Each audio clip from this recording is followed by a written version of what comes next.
Good morning, everyone. Good morning and welcome. It looks like the clock says it's time for us to get started, so we will. Good morning. My name is RL. I am very happy that you are here. Good morning, people out there. I'm very happy that you are there. If you ever don't want to be there and want to be here, you would be welcomed as well. We're going to sing together to sort of bring us all into this space. So on page 11 in your songbooks, you'll find My Heart is Opening. Page 7. We'll just remain 11, and we'll just remain seated as we sing together.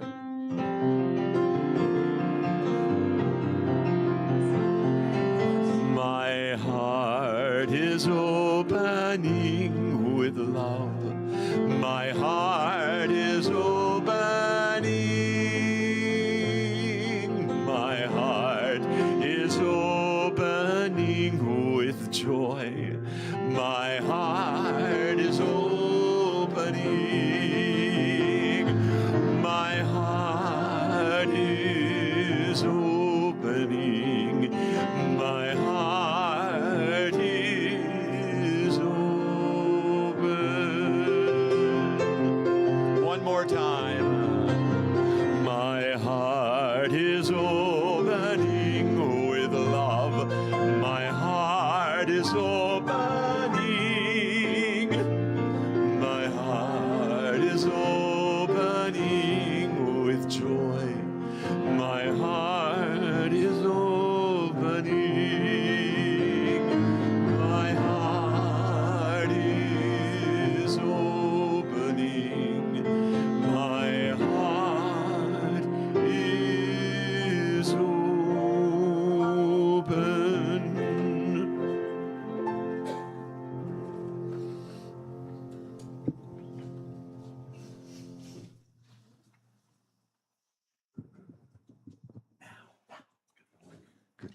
Good morning.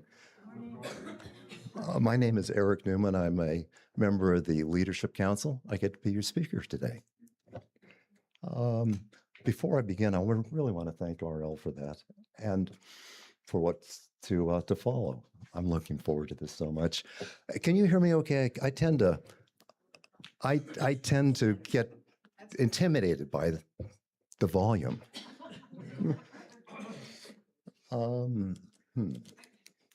Well, welcome to Light on the Mountains. Those of you who are here in person, those of you on line stream, and Gail, I know you're watching, so good morning, Gail. We love you, and you're beautiful. She knows.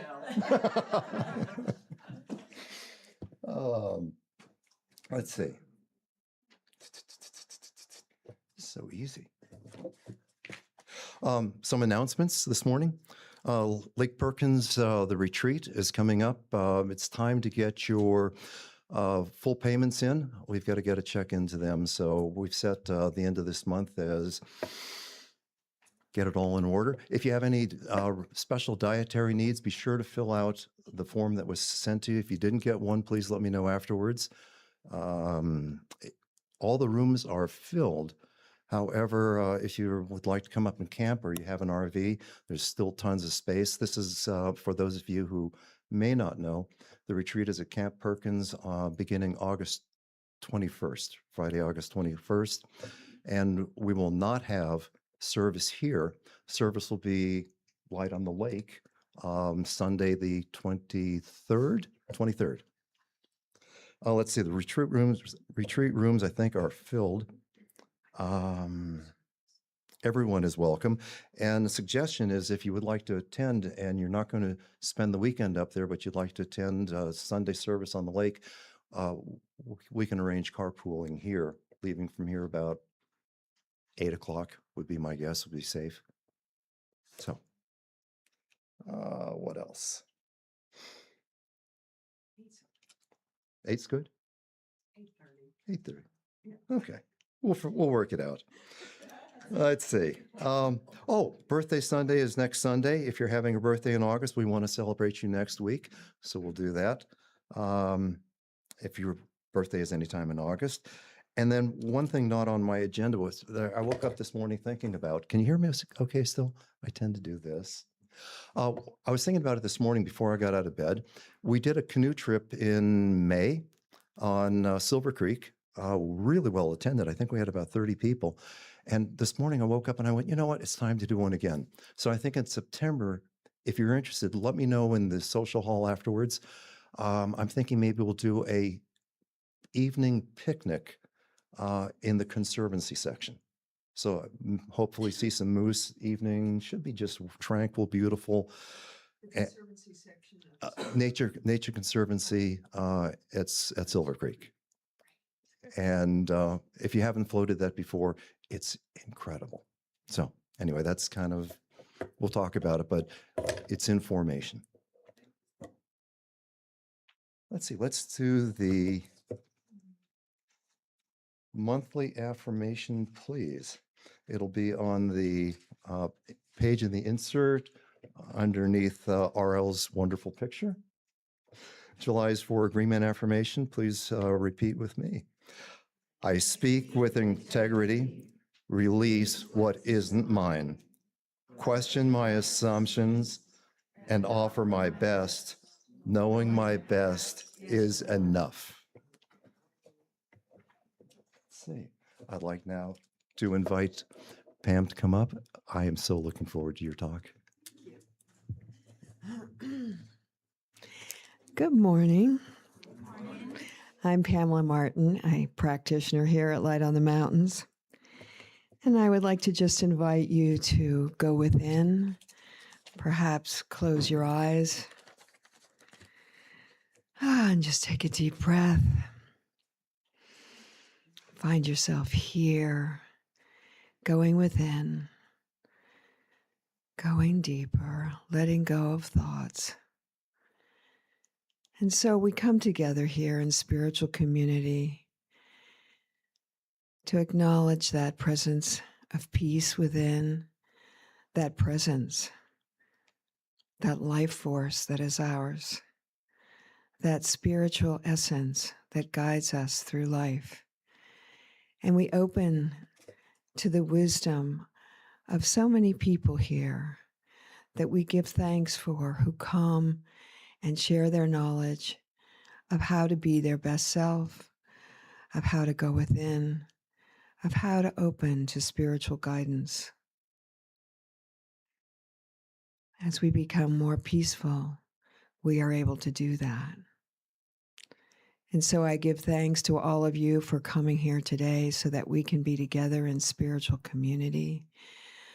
I give thanks to RL for speaking and sharing his music and knowledge.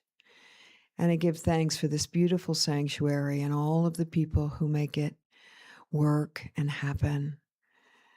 We are open constantly to the guidance, both in this sanctuary and individually, and we give thanks. And so it is. Always do your best. That's what our theme is.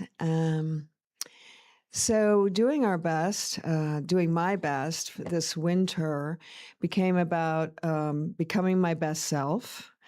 And that involved working with my health challenges, health and physical challenges. There's nothing like pain to talk to you about going in deeper. And I realized that no matter what treatments I was getting, I needed to access that spiritual side of myself to work on healing and to become my best self. And I know from talking to you all that a few of you have physical challenges from time to time. So I thought that I would focus on that today. During this time, I had to really just remember that the saying we've all heard, I am a spiritual being having a human experience. And so I turned to my favorite book, this thing called You, Ernest Holmes, and found a passage that I read repeatedly. And it is an affirmation. And so I invite you to just once again close your eyes if you want, or just sort of hear his words because they're fantastic. I realize that there is a divine presence at the center of my being. I let this recognition flow through my entire consciousness. I let it reach down into the very depths of my being. I rejoice in this realization. The perfect life of God is in and through me, in every part of my being. As the sun dissolves the mist, so my acceptance of life dissolves all pain and discord. I am free because the spirit of life is in me is perfect. It remolds and recreates my body after the likeness of the divine pattern of body which exists in the mind of God. Even now, the living spirit is flowing through me. I open wide the doorway of my consciousness to its influx. I permit this physical body to receive the living spirit in every action, function, cell, and organ. I know that my whole being manifests the life, love, peace, harmony, strength, and joy of the Spirit which indwells me, which is incarnated in me, which is my entire being. I am now made vigorous and whole. I possess the vitality of the infinite. I am strong and well. The life of the Spirit is my life. All of its strength is my strength. Its power is my power. Its body is my body. Every breath I draw is a breath of perfection, vitalizing, upbuilding, and renewing every cell of my body. I am born of spirit. I am in the spirit. I am the spirit made manifest. Thank you. And now I give it over to RL. Thank you. Thank you, Pamela. Good morning, everyone. A big old thought of the day. I'll come back to the piano in a bit. Look, he has legs and feet.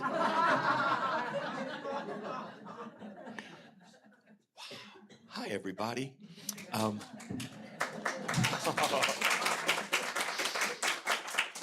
beautiful. I know. You're beautiful, too. There we go. I have some thoughts. And I've tried to put them together in a logical fashion. That's the part that we'll see if that really worked. The Four Agreements. If you haven't been reading along the way, grab it. It's a great one-page read. It's one of those books that you can pop open and find something on the page that you're like, oh, good, I found that. And then you can close the book and come back tomorrow and read another paragraph. My sixth grade English teacher, George Harris, had thousands of books in his house. But his favorite books were sitting out on coffee tables and little platforms and on empty spaces on a bookshelf, opened to his favorite page with his favorite words highlighted.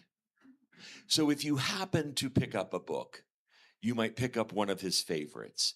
And if you happen to pick up his favorite, you might read his favorite words. Now, I think that's kind of, I don't know, a little forceful and kind of controlling, but every time I picked up one of his books and read his favorite part, it was better for me. So maybe it wasn't so bad at all. Here we go. The fourth agreement, do your best. So I want to start by saying this, and you just have to trust me on this one. Your best is more than good enough. It is all that's needed. So if you can hang on to that for a bit over here on the side, and there are going to be some other things that might get in the way, that might try to confuse you. Go back and say, RL said that my best is more than enough. It's all that's needed. You can use my name. It's okay. Your noise has no power over me. I have my own. So this best thing, I have an issue. I was raised being told I was the perfect child. Ouch. I knew I wasn't. I wasn't a bad child, but I knew I wasn't perfect, nor did I want to be. I wasn't interested in that pressure. And the more that I grew and the more that I discovered my own thoughts, my own being, the more I realized that for many people in my life, I was kind of far away from perfect. And yet they kept saying, oh, this is RL, he's the perfect child. So do your best got caught up in perfection. So let's see if there are a couple of things that we might move out of the way. In preparation for this, I don't know, maybe on June 30th, I wrote the date down. My friend Bronwyn, who is one of the oldest souls that I know, texted me and said, this might seem like a strange question, but what do you often find yourself thinking about? Like a thread of consciousness that has seemed to follow you throughout your entire life. I didn't have an answer then. I'll tell you my answer in 20 minutes or so. The Sun Valley Music Festival starts tomorrow. First concert. We've already been starting a little bit because we've been out in the town with our concert truck, roaming around playing in different communities. It's been great. But I said yes to doing the talk today, on the day before the first concert of the season.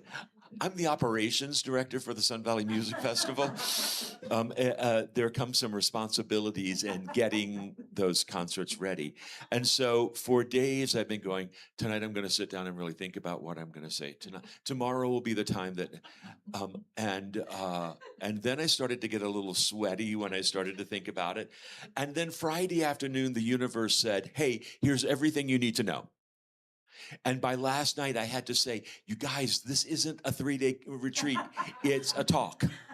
Because the universe was like pelting things at me. I was getting information left and right. Here's what I want to clear out of the way for you while we talk about do your best. Because I think sometimes do your best is an excuse or an apology. The waitress who goes, I'm doing my best. Meaning, this isn't good, right? And you don't like this, but I'm trying, and I'm probably not worthy of all that's going on right now. I'm doing my best. It's an apology. Will you put that over there on the side? It is also not a sign of reduced expectation. I remember my teacher going, well, do your best. Meaning, you aren't going to be very good at this, but try. Will you put that over here too? And if that's been lingering in your head for, 30, 40, 50 years, would you just put it on the shelf? You can take it back down later if you need it. It also is not an assignment or a demand. Do your best. It's not the poster. So again, if that's been roaming in your head for a bit, can you put that on the shelf? Because I think that the idea of doing our best is a process to be explored, to be celebrated, to notice everything about it.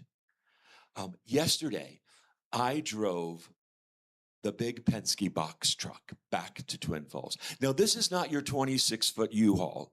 No, this thing is 13 feet tall and probably 36, 37 feet long. Air brakes, the seat that bounces when you drive. I didn't know that was going to happen. That was an exciting experience. I thought I'd broken something. I hadn't. Driving out of Ketchum, I thought, why is it suddenly driving so awkwardly? And I realized that my right wheels were on the curb. I then discovered that if you do that, all the cars around you clear out of the way. I had smooth driving all the way out of Ketchum, all the way through Haley. But then, as I was driving along, and I had this whole drive to help organize what might come out of my mouth today, and I started to realize that you sit a lot higher in that big truck than I'm used to, and you can see more. The windshield seemed to be 1.5 miles wide. And I started to look at the trees, and I started to notice the leaves on the trees. And I remembered that every time I get new glasses, I look at the trees and I go, oh my gosh, you can see every leaf. Well, I need new glasses and I don't have them, but I could see every leaf on the tree. And I thought, oh, it's because I looked. This thing of doing our best is a process. It's about noticing everything. You don't even need new glasses to jump into the game. Okay. Don Miguel Ruiz says this. He says, under any circumstance, always do your best. No more and no less. But keep in mind that your best is never going to be the same from one moment to the next. Everything is alive and changing all the time. Some of the stress and the pressure seems to let go with those words.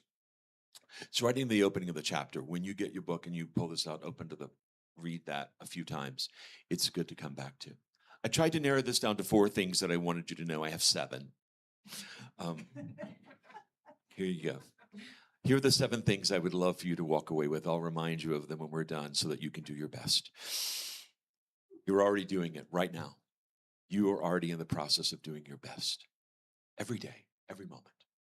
You're doing the best based on the information that you have, based on what you've been told, what you know, and your own ability and willingness to evaluate and accept that information.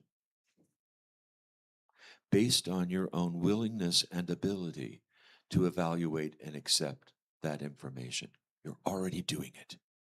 Congratulations, we're on our way. It's happening. Now, a couple of other thoughts. Knowing that you're on your journey already, what if you decided in this moment, and maybe for the next few, you were going to fly a little higher, soar a little longer, look a little deeper? What if? You know, I spent years saying to my students, especially this wonderful group of girls that I worked with in the mornings, they were called Enchanté. Sounds good, doesn't it? We were collectively the land of the misfit toys. We were a group that didn't quite fit in some other places, but we fit in the room together. And I would say to them, take up a little more space. Maybe today isn't your day to rule the world. Take up a little more space. Be a little louder. Raise your hand faster. Have another idea. Make a suggestion. I think that's part of this process of doing our best, is being willing to take one step closer to the edge. I don't know about you. I don't like being on the edge when the next level is way down there, unless there's a rope. Now, it can be a little twine that's never going to hold this, but then I'm okay. We'll talk about that rope down the line. You're already doing it. What if you wanted to fly a little higher? Go a little closer to the edge. My third thought, trust your team. So about 10 days ago, I had this horrible stomach flu. I'd just come back from Texas. I had not eaten a bit of lettuce. None. Everything was fried. So I wasn't so worried about that. But this was a pretty intense stomach flu. Kept me in bed all day, slept all day. Reverend Gail was really great. She said, great, you're finally listening to what your body needs. My friend Josh, I texted him moaning and groaning because, did I mention I'm the operations director for the Sun Valley Music Festival, and our first concert is tomorrow. So this is 10 days out, and I'm in bed all day. And I was bitter, cranky, frustrated. Josh texted back 3 words: trust your team. I have the best team of people in the world that I collaborate with to help create this music festival. So now, my office has 2 walls that are mostly glass.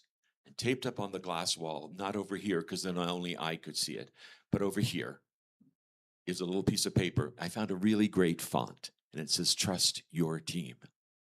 So I'm not the only one that sees it. The team sees it too. They know where I'm coming from. And I turn around to them and say, "I'm trusting you." Was that not great? We are not in this alone. This journey that we're all on, like it or not, sorry, you showed up, so you're on this journey. It's happening. We are on this path of doing our best. We might be out there flying a little higher, but we can trust our team.